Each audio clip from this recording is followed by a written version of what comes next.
Hi నమస్తే అండి. రాయలసీమ తెలుగమ్మాయి కేరళ వంటలకి స్వాగతం. ఎలా ఉన్నారండి?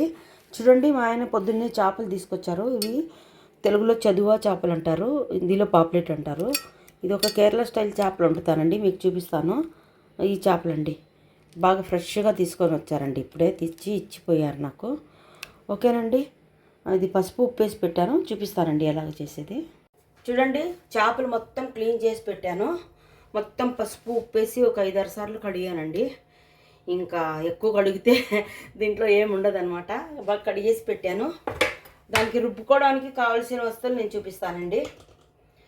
2 పచ్చిమిరపకాయలు, ఉల్లిపాయలు, అల్లము, 4 ఎల్లిపాయలు అండి చిన్న చిన్నవి. అలాగే కొబ్బరి అండి, పచ్చి కొబ్బరి, దానికి రుబ్బుకోవడానికి ఇది. అలాగే దాంతో కాశ్మీరీ చిల్లీ, అలాగే మెంతులు, తర్వాత వచ్చి సోంపు అండి, తర్వాత వచ్చి ఇది ధనియాల పౌడరు, పసుపు అండి. ఇది మొత్తం కలిపి రుబ్బాలండి. దాంతోపాటు ఇక్కడ 4 కాశ్మీరీ, ఒక 3-4 కాశ్మీరీ చిల్లీలు నానబెట్టి పెట్టానండి. అలాగే కొంచెం చింతపండు కూడా పెట్టానండి. ఇది మనము రుబ్బుకోవడానికి కాదండి, దీంట్లో అంటే రుబ్బుకోవడానికి, దీంట్లో వేసి రుబ్బుకోవడానికి అనమాట. చింతపండు, కాశ్మీరీ చిల్లీ, ఈ మసాలాలు, తర్వాత ఈ కొబ్బరి, ఇవన్నీ ఉల్లిపాయలు, ఇవన్నీ ఎల్లిపాయలు అన్నీ వేసి రుబ్బుదామండి. ఇవి వచ్చేసి తాలింపుకండి. ఇవి తాలింపుకి పచ్చిమామిడికాయ, ఎల్లిపాయలు, అల్లము, కరివేపాకు, తర్వాత వచ్చి ఉల్లిపాయలు, ఒక చిన్న టమాటా అండి, ఒక 4 పచ్చిమిర్చి అండి. నేను అది చూపించలేదు, అది కట్ చేసి చూపిస్తాను. అలాగే యాజ్ యూజువల్గా దీనికి కావాల్సింది ఆవాలండి, ఆవాలు తాలింపుకి కావాల్సింది. అలాగే మెంతులండి, అలాగే ఉప్పు అండి, ఉప్పు. అలాగే ఇది వచ్చి కొబ్బరి నూనె అండి. కేరళ వంట కాబట్టి ఇంకా కంపల్సరీగా వీళ్ళు కొబ్బరి నూనె వేసుకుంటారండి. ఓకేనండి, ఇవన్నీ వేసి రుబ్బి నేను చూపిస్తానండి మీకు. చూడండి, మసాలాలన్నీ మిక్సీలో వేసాను. అలాగే 1 టీ స్పూన్ కల్లుప్పు వేస్తా అండి. కల్లుప్పు వేస్తే తొందరగా మెదుగుతుంది అనమాట. ఓకేనండి, నేను ఇంకా ఇవి రుబ్బుకొని మీకు చూపిస్తానండి. చూడండి, గిన్నె పెట్టాను.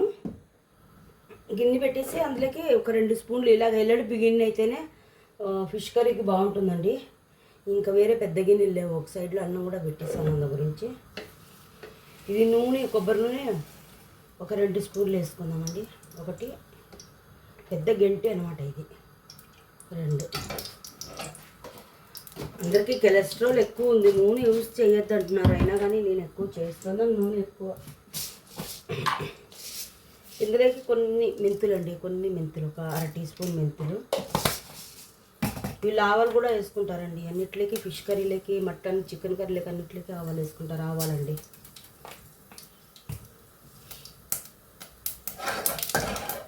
ఇవి చిప్పట్లాడిన తర్వాత అల్లము, ఎల్లిపాయ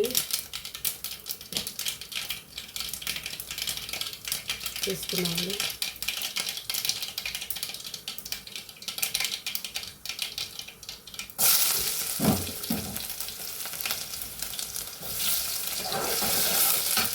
అల్లము, ఎల్లిపాయ వేసిన తర్వాత కరివేపాకు, ఉల్లిపాయలు వేద్దామండి. కొంచెం అంటే కొంచెం వేయాలన్నమాట. ఉల్లిపాయలు,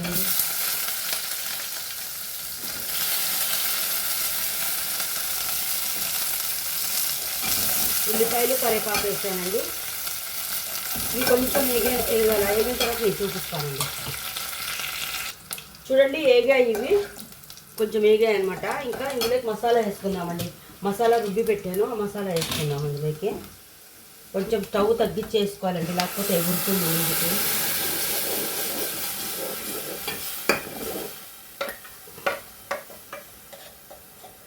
ఈ మసాలా వేసి ఇందులో వాటర్ కడిగి ఇది కూడా వేసేద్దామండి. చూపిస్తానండి నేను. చూడండి, వాటర్ కూడా వేసేస్తున్నాను. మనం గ్రేవీ కన్సిస్టెన్సీ చూసుకోవాలి, ఎంత గట్టిగా కావాలనేసి చూసుకొని అలాగే మనము ఇది వేసుకోవచ్చండి. ఇంకా నీళ్ళు కావాలంటే ఇంత సరిపోతాయండి నాకు.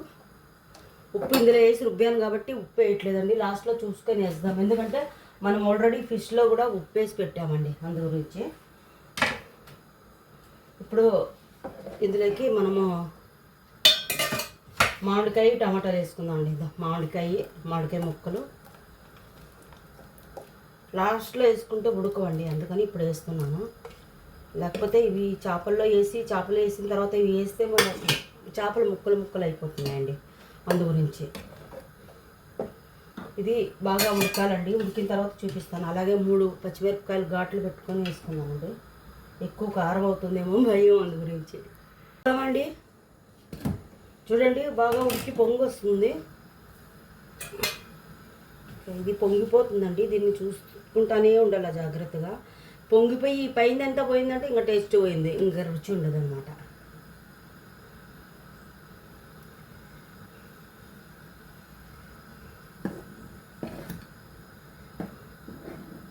ఒకసారి ట్రై చేయండి, చాలా బాగుంటుంది.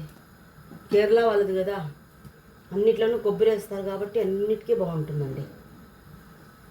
ట్రై చేస్తేనే తెలుస్తుంది, లేకపోతే ఎలాగో తెలుస్తుందండి. ఒకసారి ట్రై చేయండి. ఇంకో కుడికి వచ్చిన తర్వాత చేపలు వేసి చూపిస్తాను. చూడండి బాగా ఉడికింది. మామిడికాయల ముక్కలు కూడా బాగా మెత్తగా ఉడికిపోయాయండి. చూడండి మెత్తగా ఉడికిపోయాయి మామిడికాయ ముక్కలు కూడా. ఇంకా చేపలు వేద్దామండి.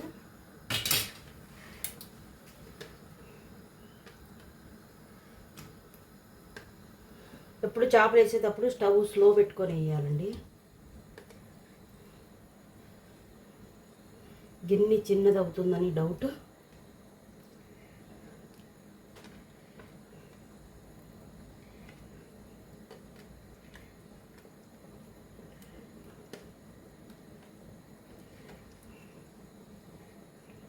అంటే గిన్నె ఫుల్ నిండిపోయిందండి. ఇంకా ఇదిని కలపకూడదండి, కలిపితే ఇరిగిపోతాయి. వేద్దామండి.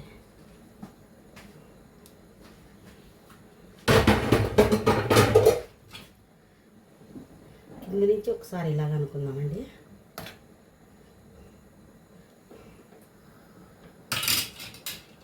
అందులోకి మిరపకాయలు వేసుకుందామండి. అది బాగా ఉడకాలండి, నేను చూపిస్తాను. చూద్దామండి ఒకసారి. చూడండి బాగా ఉడుకుతుంది. మూత పెట్టకూడదండి, ఇలాగ నేను కొంచెం సగానికే పెట్టాను. మూత పెడితే పొంగిపోతుందండి. ఇంకా ఎక్కువ ఉడికితే చేపలు ఇరిగిపోతాయండి. ఇంతే చాలండి. ఇందులోకి పచ్చ కొబ్బరి నూనె 1 స్పూన్ వేసుకోవాలండి. 1 స్పూను అంటే ఒక స్పూను పచ్చ కొబ్బరి నూనె వేయాలండి దీంట్లోకి. దాన్ని 1 స్పూన్ అంతేనండి. 1 స్పూను పచ్చ కొబ్బరి నూనె. ఎలాగ తింటారంటే ఇంకా అలాగే తింటారండి, కాకపోతే చాలా హెల్దీ అండి. ట్రై చేసి చూడండి, బాగుంటుంది. ఇప్పుడు అంతా కొబ్బరి నూనె వాడుతున్నాను, హెల్త్కి మంచిది కాదనేసి. సరేనండి, ఇది అయిపోయిన తర్వాత చూపిస్తానండి నేను. చూడండి ఎంత బాగా అయ్యిందో. ఒకసారి ట్రై చేయండి, చాలా బాగుంటుంది. మనమైతే కొత్తిమీర వేసుకుంటాం, వీళ్ళు కొత్తిమీర వేసుకోరండి. ధనియాల పొడి వేసుకున్నారు కదా, ఇంకా కొత్తిమీర వేసుకోరు. చూడండి ఎంత బాగా కలపలేదనమాట. ముక్క చూడండి ఇరుక్కోకుండా అలాగే ఉంది. చాలా బాగుందండి. ఒకసారి ఇలాగ ఈ కేరళ వంటలు ఎప్పుడు మనదే కాకుండా ఇలా ట్రై చేసి చూడండి. చాలా టేస్టీగా చాలా బాగుందండి. ఇది కొంచెం నీళ్ళు వేసాను అనమాట. ఇది కొంచెం చల్లగా అయితే గట్టిగా అవుతుందండి. సరేనండి, పచ్చిమిరపకాయలు ఇలాగే కొరుక్కొని అంతా తింటే చాలా బాగుంటుందండి. ఓకేనండి, ట్రై చేసి చూడండి. ఎవరన్నా కానీ డౌట్ ఉంటే అడగండి. రాయలసీమ కేరళ తెలుగు అమ్మాయికి రేఖకి అడగండి, చెప్తాను తప్పకుండా. ఓకేనండి, థ్యాంక్ యూ. చూడండి ఫిష్ ఫ్రై కూడా ఉన్నాయి. ఇవి ఫిష్ ఫ్రై చేసి చూపిస్తాను. ఏం లేదండి, కాశ్మీరీ చిల్లీ పౌడరు, పసుపు, ఉప్పు, కారం, కొంచెము జీలకర్ర పొడి, కొంచెము అంటే మెంతుల పొడి వేసాను, కొంచెము వేసి ఇందులోకి మిక్స్ చేసి మసాలా పెట్టానండి. ఇది ఫ్రై చేసి చూపిస్తానండి. ఓకే.